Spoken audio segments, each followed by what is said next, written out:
Pigs look pretty good. They just kind of come and go. 2, 3, 4. Yeah, I don't know. I gotta get a count here, but it looks like they're all here.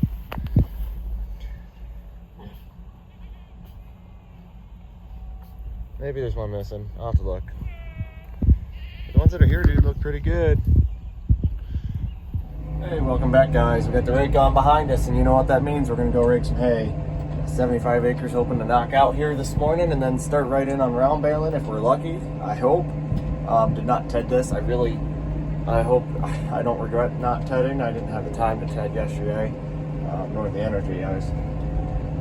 We got a late start, overslept yesterday, that is, and unloaded hay pretty much all day. Sold a lot of hay. Just some livestock stuff, getting water around, everything like that. So, probably could have gotten more done if we had the energy and the help, and more hours in the day. But we're going out to rake. I called the landowner the evening after mowing because it was drying down substantially while I was mowing. It took me 4.25 hours to mow that 75. By the time I got to the last pass, the headlands have already dried significantly in the 4 hours that they had been down. So I called him up and said, hey, if you can go check that this evening, maybe I could send a tedder out, it'd be about dark before it'd get there, or I'd come out, it would have been yesterday morning, and ted it, and just check it and give me your opinion, because I really don't want to ted it if I don't have to. And he's like, oh yeah, it's really dry, get drying on top, but it's still kind of wet underneath. And I was just hoping yesterday, while it wasn't super windy, had lots of sun and heat, hopefully I can just go rake it up today. And then the 5 hours or so it takes to rake, the first stuff I rake will be dry by the time I'm done. And I'm sure I'm going to be off by a good hour, but I'm hoping I can start baling by 3 o'clock, or at least be done raking by 3 to hook up the round baler. And if I can start round baling by 3, if it's dry, and have 5 hours of round baling, I don't have much to do here, but I have 5 hours of round baling, at least 35 bales an hour. There's times I can do 40 to 50 bales an hour. We can knock out probably half to 3/4 of the field, depending on yield, if all goes well. So that'd be huge. If we're really lucky, we can get 2 loads of round bales home. That'd be a pretty good amount there too. Also, depending on yield, that could be, a tenth of the yield, or it could be 1/4 of what's coming off the field. And we need to get that done tomorrow ASAP. We got a wedding Saturday. I really would like to go to. My wife's in the wedding, so she's got the rehearsal dinner tomorrow night. I'd like to attend. I wouldn't have to, but I'd like to. So hopefully we can get a lot of this knocked out earlier in the day. And yeah, I guess we'll see how lucky we get. All right, we're here. I think we're gonna double them up. It is dry on top. Pretty green underneath, but I think it might be just enough to go today. We'll see.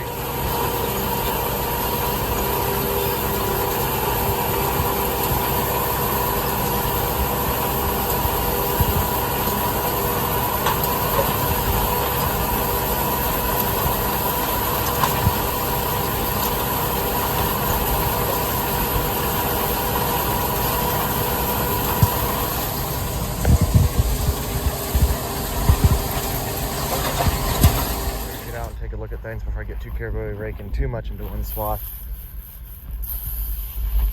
I think I might go back to doing singles. I don't know how much I got to rake. Let's make baling easier. I might have to widen the swath out. This is a little tall. Sure looks really nice though, don't it? When you get stuff like that, that's going to cause issues. But everything else, I mean, shoot, it's this early in the morning and already kind of rattles. I do a couple more doubles and then switch over. It's kind of thin here, and the row's not anything too massive, but once you add in the second one, it does get to be pretty large. Oh well, if it's a mistake, it's only going to be a mistake on part of the field, because I'll probably readjust as we get to the center and work our way over. It's only going to get drier as the day goes on. Man, is that pretty. It's going to make baling a lot faster, make a lot nicer bales, and just be easier to pick up bales. They'll be more condensed into one area maybe. I decided to go and just start raking singles. So you can see behind me, it's like I could be raking 3 together to make a decent windrow. It's kind of thin. As we get towards the north end of the field, it thickens back up. So I don't know. It's one of those, you can't win really either way, but I want to make sure we get it dried down here. Best opportunity to get it dry to bale today, this evening, and get started in on that. So that's kind of the goal, is to sacrifice a little bit of time in the tractor with the baler to make sure we're getting it dry, because to save 3 hours around baling but lose an entire day of baling just doesn't really pencil out. But and some of those rows are getting pretty darn thick, so I'd rather not have to unplug the baler either. So this will probably end up saving us more time in the long run. Last row of this section, we're going to start it on the shorter rows, and then we got the big section. I don't know if this is a third of the field or not. We'll just call it 20-25 acres here. I think it's probably about that. Seems to be moving along pretty well. Like you can see here, fed. And we got a drainage ditch right here. It gets kind of rough.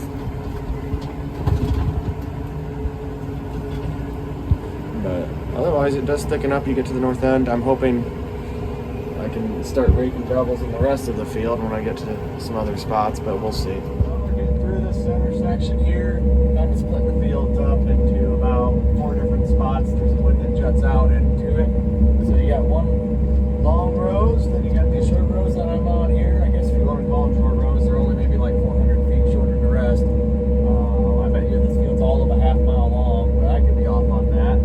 And then you get to the other side, which should be all long rows, but the wood juts out into it, so it's going to be basically short rows on either side of the wood. So we're going to split that into sections, and that's how we're raking this field up. And then the plan is, assuming it dries down in the same sections that I baled, if I didn't get on it too early in the morning, which sometimes you get on it raking too early, you can have it where it actually doesn't dry. Anybody who makes hay probably is familiar with that. You get on it a little too early, so you want to start with some dew on so you keep the leaves. You actually end up breaking this moisture in the windrow that's tough to get back out, so that actually sets you back more than anything. If you start too late, you're going to be knocking a lot of leaves off. If it's like bone dry, 3 o'clock in the afternoon, almost ready to bale, and you start raking, you're going to be knocking all your leaves off. So there's kind of a happy medium. And then when you get into really big fields like this, at least for me, with limited raking capacity, which we have a large rake here, don't get me wrong, but for 75 acres, it's still 4 or 5 hours of raking. You start when it's too wet, by the time you're done, it's too dry. There's kind of a happy medium there. So that's kind of what we're trying to do. Get on it when it's the right conditions for the majority of the field. And then at least I know I have it in sections. So if I can say the first section we raked, and that's too wet, okay, then we just jump into section 2 that we know that we're in now, to get raked at a more ideal time, and bale this. And then we can readjust checking sections as we go. Whether, granted with any field, you kind of know where you start and where you finish and kind of pick around. But yeah, that's kind of how we're doing this here. It's seems to be raking up pretty nice. There's a lot more here than I thought, so that's a double-edged sword, I guess, as far as hauling. We got a rehearsal dinner for a friend of mine's wedding. I'm not in it, my wife is. I'd like to go to that. I don't know how this is all going to flush out here. I'm gonna make it to the wedding. We're gonna figure out a way to make that happen. But as far as tomorrow evening, the rehearsal dinner, my wife might have to go without me. Hopefully it doesn't come to that. I got at least one person who sounds interested in coming tomorrow to get 12 bales out of the field. 12 bales is a far cry from 300 that there might be. So, hey, any bit helps, and I will not say no to that, especially making sales, and they're coming to the field. I only have to handle the bales once, and I told them the price we were looking for, and I'm like, yeah, I don't know if we can do nothing yesterday. They're like, no hurry, we're on pasture. But I'm like, but if you want the round bales, we hauling them all day, we'll be in and around the pad, so we can just load you up right there. And they're like, just come get out of the field. Oh shoot, yeah, that works for me. So hopefully they're getting all 12. I don't know what size trailer they have, if they're only maybe getting a part of that tomorrow or not. If they come, we'll see. All this is all hearsay at this point. Nothing's actually happened. Once I first, hopefully we can bail tonight. Once I start dropping the first bales, I'll make a call to the one guy who I was hoping would bring a semi and touch base with him, kind of get his schedule. What I'm really hoping happens here is this dries down really quick. Basically, I get done raking, I can hop right in the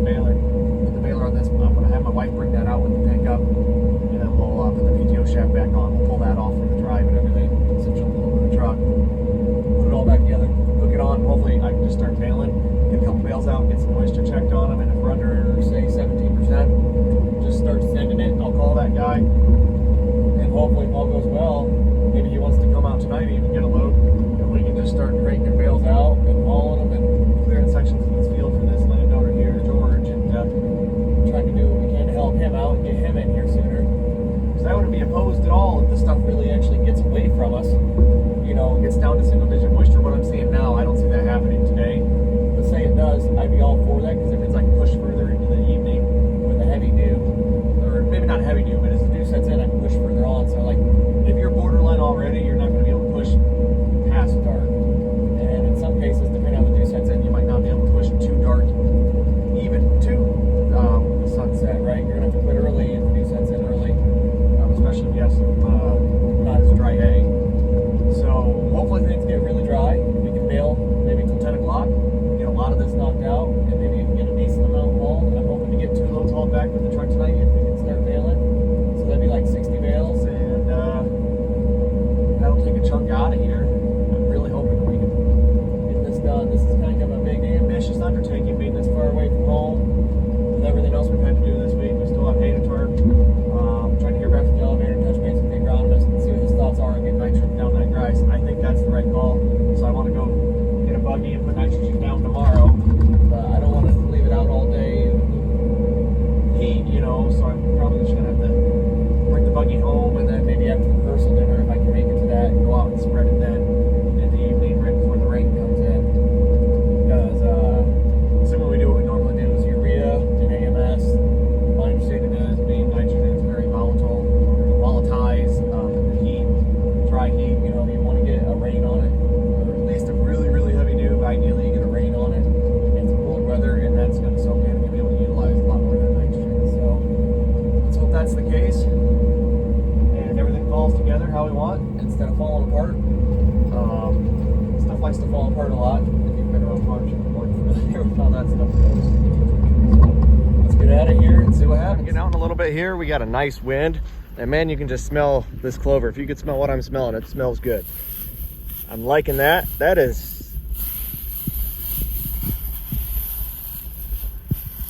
yeah, I think we're going to be bailing today. I don't have too much doubt about that. This stuff's drying down, going, this is perfect, really. I mean, it's a little tough, but with that wind and a few more hours of drying, I think it'll be there. There's the rake and rig. The nice thing about these rotaries, they make such a nice fluffy row. So what we're doing, we got to like split these fields up, and then I just kind of work in a section. So I'm going to do this section, then the long section, and we got the front section on the other side of that woods. Here's what it looks like in the windrow. Look at that. There's so there's your white clover. Here you go, white clover.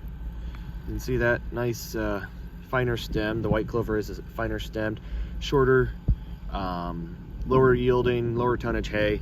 Now the red clover, if I can find one, so that's white. I believe there's some red clover in here, if I can find it.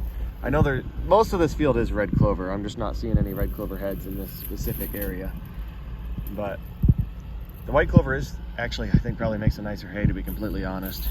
Just not sure. I saw mostly red clover in here, but now all I'm seeing is this white clover heads. This stuff is just dry.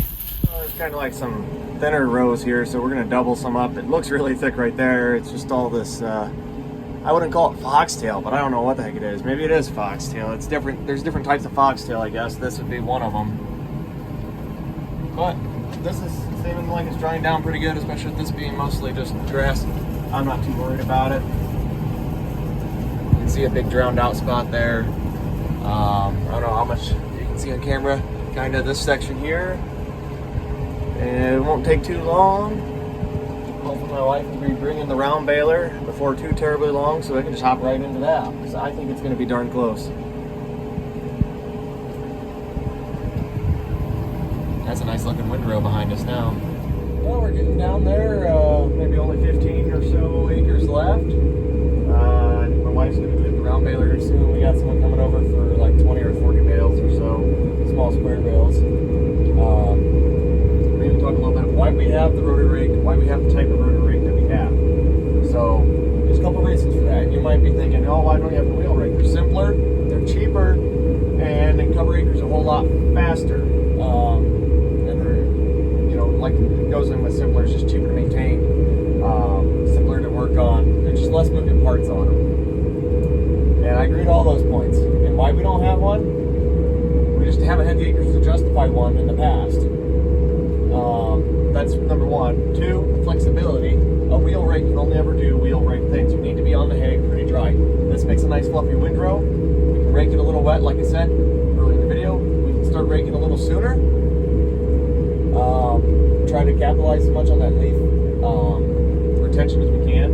While a wheel rake does rope the hay up a little bit, and by roping it, it just keeps furling it in, and it's just like a bar rake. I started with a bar rake, and you just have to make sure the hay's a little bit drier. I mean, the one benefit is they are faster, so that means if you have a tighter window or more acres to run, since you do have to be on it a little bit drier, you're going to get it raked much faster, so you can hit that optimal window just a lot better. And the big reason we have a rotary rake and the type of rotary rake we have is we used to mow with a center pivot, 13-foot cut, disc bind.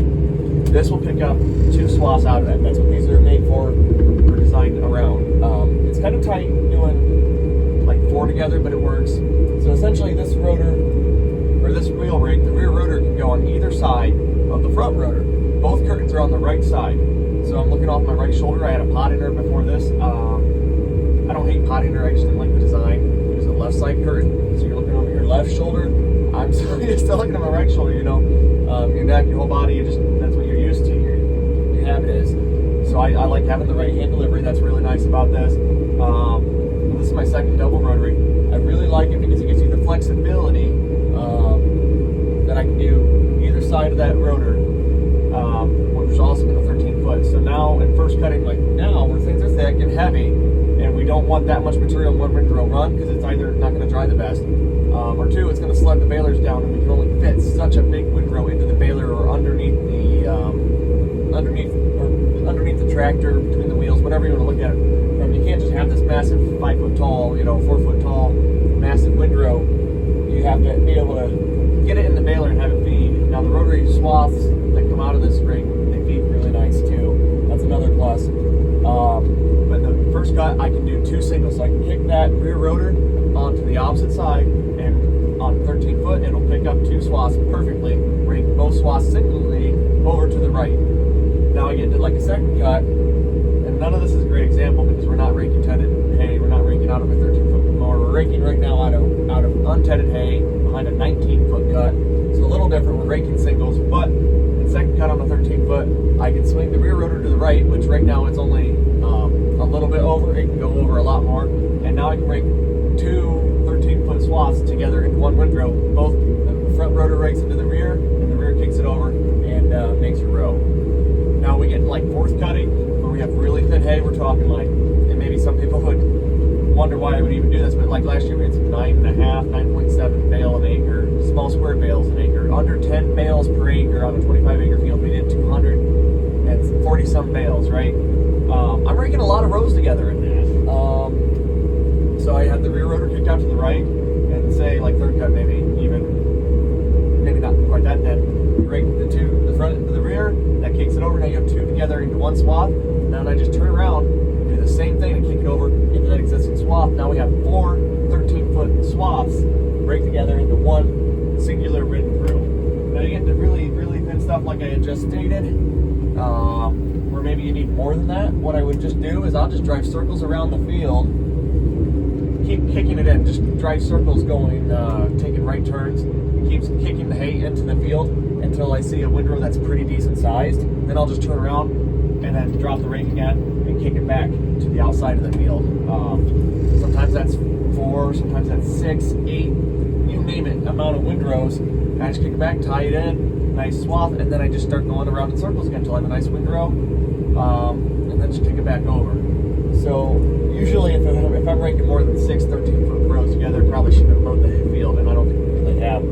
But when you get to 6, this isn't perfect on a 13-foot mower where it really takes 3 passes to do 5 5 windrows together. 6 isn't going to work very well because it isn't quite that large. It works good for doubles, singles, or quads, if you will, on a 13-foot mower, but not quite for like 6s. Now that we're tedding hay, which we didn't do here because it's such a far field, but I guess when we need to ted hay, it offers that flexibility. Just kind of keep raking until you get what you want. But a wheel rake would really be nice when we get later into this year, where I just want to kick 2 of these 19-foot rows together. I can knock them out quick and do it.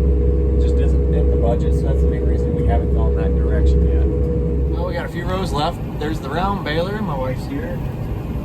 She's gonna grease that up for me while she's waiting. Just gotta get these last 3 and a little bit of headlands. If you can't tell, we're knocking leaves off, so it is dry. And it really got dry on us this last half hour, especially last 15 minutes. I noticed it seems like we're knocking all the leaves off. But it is what it is. We're gonna finish up here and it'll be what it'll be. Well, we're baling now. Baling pretty good too. I haven't checked the bale. I haven't checked any bales actually. My wife has. She checked the first few, and we're averaging on the high end 17%. A lot of it being 10, 12%, some single digits. I see this dust rolling. I'm gonna keep rolling. We're at 21 bales at the moment. We haven't been here that long baling, and I feel like we're just cranking them out. I'm driving about 5 to 7 mile an hour. I've only plugged a couple times on some headlands. Just this baler, if you hit it wrong right at the corner of the pickup, the big wad, especially if there's any moisture in it, it plugs up the augers and then it just kind of plugs up through the middle of the header. So that's kind of an annoying thing. But it is what it is. You kind of know how to manage it. I haven't plugged up since I pulled my endros off, and I just took them kind of slow once that happened. And we've been fine ever since. Like I said, if we're baling at 5 to 7 mile an hour, it must be dry, because wet stuff would not feed in that well. And then we got to factor in the dust, and we already tested the bale. So I'm pretty confident we're good to keep moving. It beeped at me there, so we're about 4 inches from a full-sized bale. Yeah, we're moving right along. We got a good chunk of the field already knocked out too, it feels like. What do we do when we don't?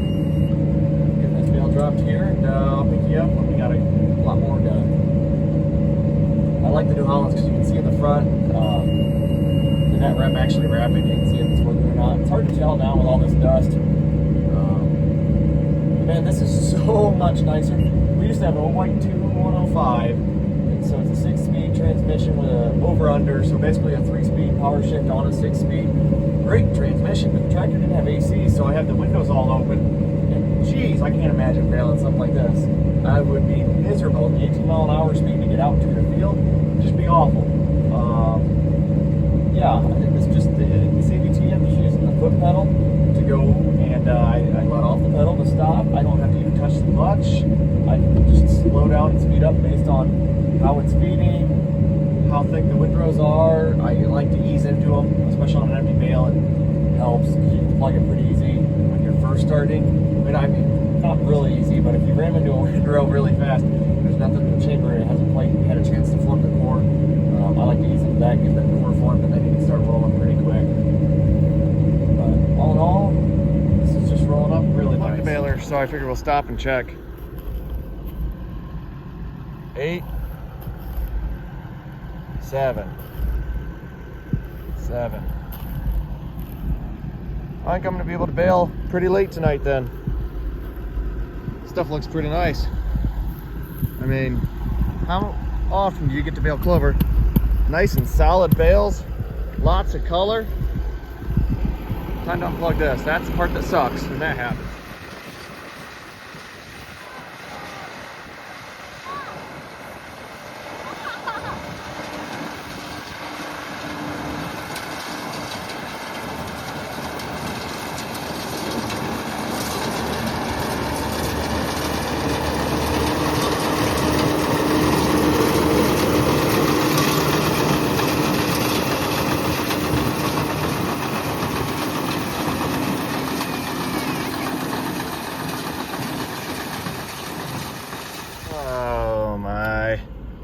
That ain't good. That would explain the noise. Well, it's quieter. How it's supposed to be. Let's see where we pulled off of there. Oh gosh, we're gonna have to get that fixed. Well, let's keep baling. Just hit 3,000 hours and I missed it. Look at how clean my window is. Even with that chunk out of the roller, sure seems to still be doing all right. As you can tell, it's still pretty dusty. Sunset probably at least a half hour or so ago. It's like 9:30. It is still testing at like 13% or so. So I'm just gonna keep running. Well, there's still a lot I'd like to try to get done yet tonight. It's getting late. It's, I don't know if it's 10 o'clock or what it is, but it's still got a lot of dust flying. I just got out 2 bales ago. Highest I'm seeing in that bale is like 55. And shoot, if it just got done curing a little bit, you know, in the field, the first dry down, it was 55, I'd start baling. I know people say you can bale a lot wetter when it's a dew moisture if it's already cured. So I'd say I've heard as high as like 18, you know, with a dew moisture, especially in round bales if you're storing it outside. Now, I'm not saying I'm trying to run this up to 18, 20%, but I'm not sure how quick this dew's setting in. I mean, it's only at 15 now. I'm just going to keep running until my wife's done loading the trailer. And then we're going to go home, and I don't know if I got the ambition to want to load that yet tonight. You know, if you asked me an hour ago, I'd say, yeah, I'd be unloading that and sending my wife home, and then I'd be coming back out for another load and work till 1 in the morning. But it's already probably about 11 or 10:30 or something like that, and I haven't had no lunch. All I've had today is a couple muffins for breakfast, coffee, and some goldfish.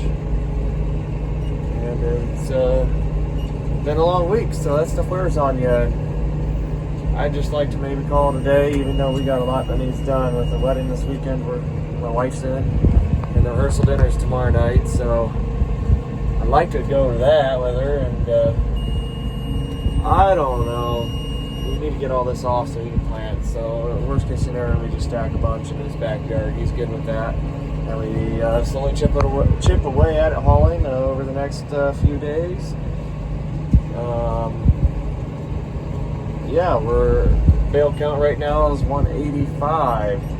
My wife's first load was 25 bales. We normally haul 30, but the neck it seems like it twists weird in the front. We've been filling it full, so we've been backing off and going to 25 bale loads. It seems to work all right.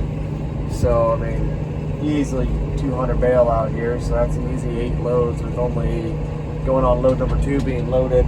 Not sure how many we'll be able to get hauled in tomorrow. I'd like to shoot for 4, so that'd be 150. With 50 left out here, that's still a lot to kind of shuffle around and stack in his yard to move it later. It's just, I don't know what we're gonna do here. I might reach out and find someone who can help do some hauling and see what we can figure out. Sometimes I wonder if I bit off a little too much. I think there's like 5 longer rows. They get like 4 to 6 bales a row, I want to say. I don't know. I can't even see my wife anymore. That skid steer only has 1 working light on the front, so I can't even see her when she turns around. I don't know. Oh, she's over there. I don't know if you can see that little sliver of light, but still have a ton of dust kicking up. I'm gonna finish these 3. I would call them 3/4 of the length of the field. Length of rows, I guess. The field length, that's 3/4 of that is what these are. Oops. Then we've got, I don't know, like 4 longer ones, and then a small section that can't be more than 20 bales to bale.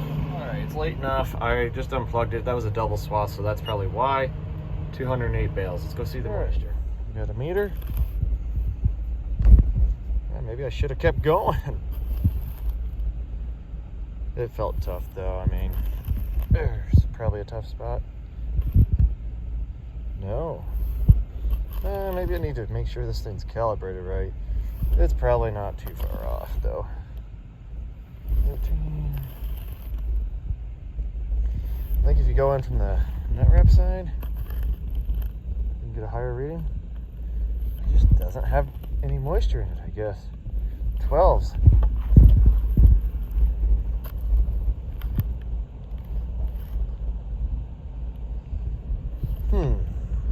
I feel like it's not quite that dry, but maybe it's just because it's cooler out. It's like a brick though. These are nice looking bales now. We only got a little bit left. I mean, shoot, another half hour been done, but Luke's ready to be done, and we still have tomorrow.